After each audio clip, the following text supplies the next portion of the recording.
We're exploring Psalm 62 as kind of a roadmap, inviting us into worship and thanks and reflection. And this morning, I want to focus on another dimension in Psalm 63. That is the dimension of remembrance and worship, and remembrance and thanks, and remembrance and praise. Those things go together, and that this is praise and worship and thanks are part of the way that our consciences are ignited, that our focus is drawn back to the Lord, who He is, what He has done, and experiences that we've had with Him in the past. So the psalmist says, "Oh God," and this is David, he's in the wilderness. There's a wilderness in the promised land. I think that's a mind-blowing kind of idea that we'll explore at some other time. But there's a wilderness in the promised land, and he is in it, and he is thirsty. His soul is thirsty. "Oh God, you are my God. I long for you. My soul thirsts for you. My flesh yearns for you in a dry and parched land where there is no water."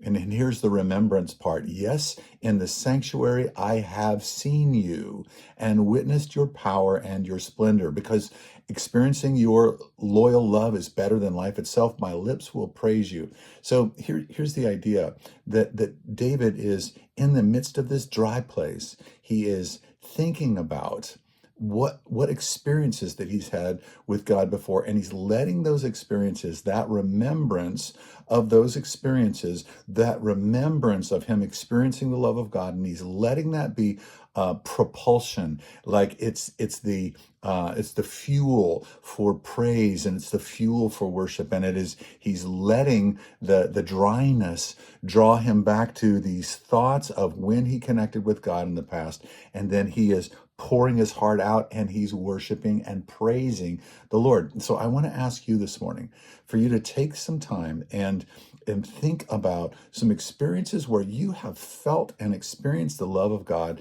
in a powerful way. That's what he's saying right here. And I want you to dial those back into your conscious awareness. And then I want you to begin to speak those things using this psalm as your transportation. And once you get to because your love is better than life, I've seen you in your splendor. I want you to just go about that and give yourself to thanking and praising the Lord for the love that you have experienced in the past from Him.